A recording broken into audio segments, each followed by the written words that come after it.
Good evening, everyone. Today is the Proverbs Wisdom Challenge, Day 12. It is the 12th of January. We almost halfway through this month. So, go over 12. It says, Whosoever loveth instruction loveth knowledge, but he that hateth reproof is brutish. A good man obtaineth favor of the Lord, but a man of wicked devices will be condemned. A man shall not be established by wickedness, but the root of the righteous shall not be moved. A virtuous woman is a crown to her husband, but she that maketh ashamed is as rottenness in his bones. The thoughts of the righteous are right, but the counsels of the wicked are deceit. The words of the wicked are to lie in wait for blood, but the mouth of the upright shall deliver them. The wicked are overthrown and are not, but the house of the righteous shall stand. Come on now. A man shall be commended according to his wisdom, but he that is of a perverse heart shall be despised. He that is despised and hath a servant is better than he that honoreth himself and lacketh bread. A righteous man regardeth the life of his beast, but the tender mercies of the wicked are cruel. He that tilleth his land shall be satisfied with bread, but he that followeth vain persons is void of understanding. The wicked desire the net of evil men, but the root of the righteous yielded fruit. Oh, I love that one. And that's 12:12. 13 says, The wicked is snared by the transgressions of his lips, but the just shall come out of trouble. A man shall be satisfied with good by the fruit of his mouth, and the recompense of a man's hands shall be rendered unto him. The way of a fool is right in his own eyes. You can't tell a fool nothing. But he that hearkeneth unto the counsel is wise. A fool's wrath is presently known, but a prudent man covereth shame. He that speaketh truth showeth forth righteousness, but a false witness deceit. There is that speaketh like the piercing of a sword, but the tongue of the wise is health. That's 18. The lip of truth shall be established forever, but a lying tongue is but for a moment. Deceit is in the heart of them that imagine evil, but the counselors of peace is joy. Wow. There shall no evil happen to the just, but the wicked shall be filled with mischief. Lying lips are an abomination to the Lord, but they that deal truly are his delight. A prudent man concealeth knowledge, but the heart of fools proclaimeth foolishness. The hand of the diligent shall bear rule, but the slothful shall be under tribute. Heaviness in the heart of a man maketh it stoop, but a good word maketh it glad. The righteous is more excellent than his neighbor, but the way of the wicked subdueth them.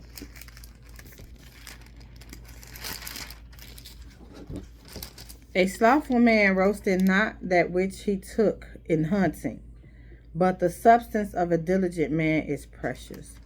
In the way of righteousness is life, and in the pathway thereof is no death. Hey, come on now.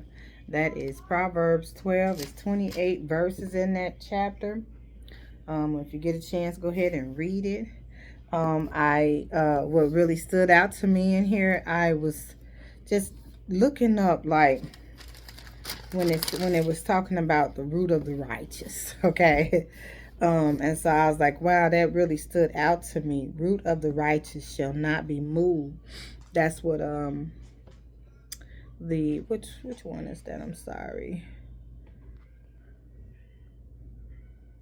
But anyway, okay, so it's in here. The root of the righteous shall not be moved.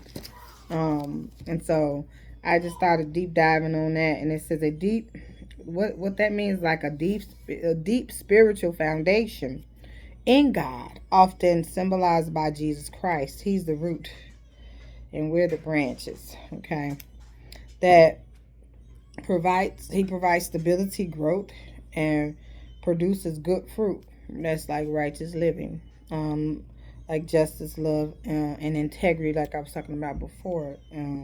Just not allowing anybody to. I won't compromise my integrity for anyone. Um, and so I went into like as I was reading this, it took me into John 17, and I'm gonna go over that another day. But when I was reading John 17, that's Jesus praying for his disciples, praying for the Israelites,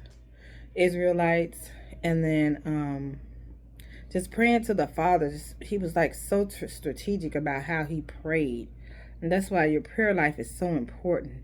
And Jesus was giving us the examples of how to pray. And when I go over John 17, I'm going to just be marking like some of the highlights of how he was praying to the Father for himself, and then for the disciples, and then for the world. It was just really, it was, as I was listening to, reading to his prayers, it was really like, had so much compassion in his prayer to the Father. And I was like, man, there's no greater love. No greater love that we can have in this world, but his love is so great that he laid down his life for us. So that's how much he loved us. And I can just tell as I was reading his words, because these were his words, how much he just loved us so. And he does. He loves us so.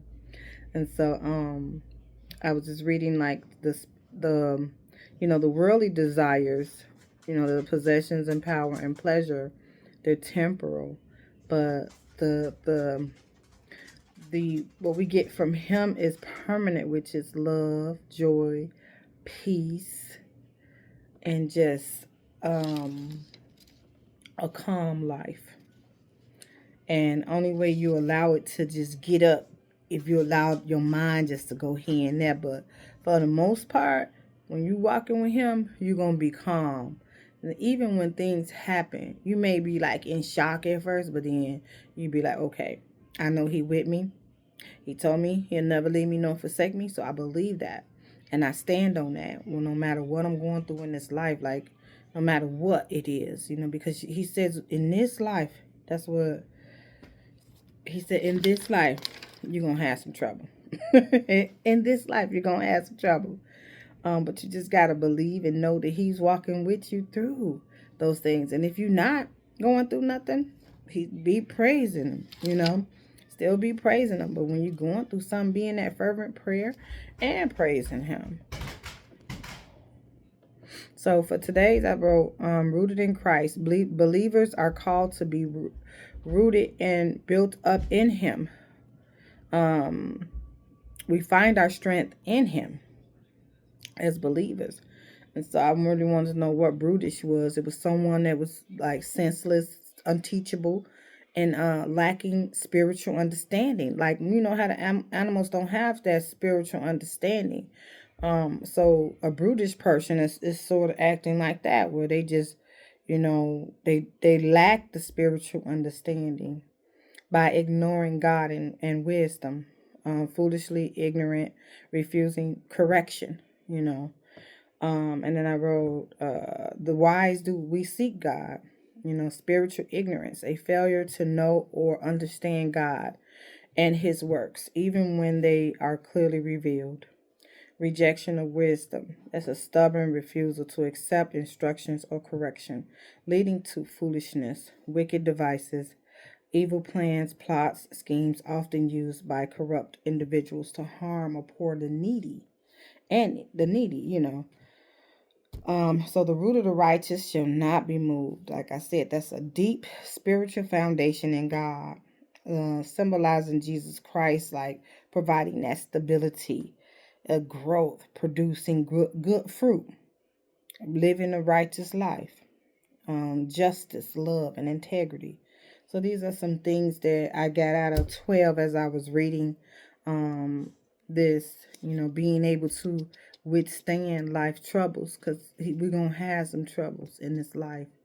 It's just who you calling on when you're going through those things. That's what matters.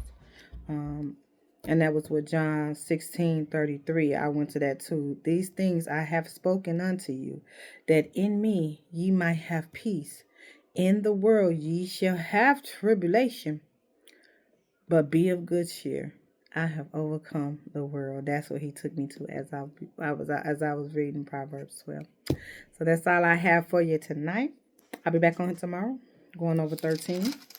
That'll be day 13. It's only like 25 verses in that chapter. So and it's just, it's gonna be like repetitive, because he's going over, what righteous is, what righteous do versus what the wicked do. And mostly all of these chapters, and like just what some of the benefits that the just get. So it may be some repetitive, but hey, it's okay. All right. Well, thank you all for joining. I will see you guys tomorrow. And have a good night. Be blessed. I love you.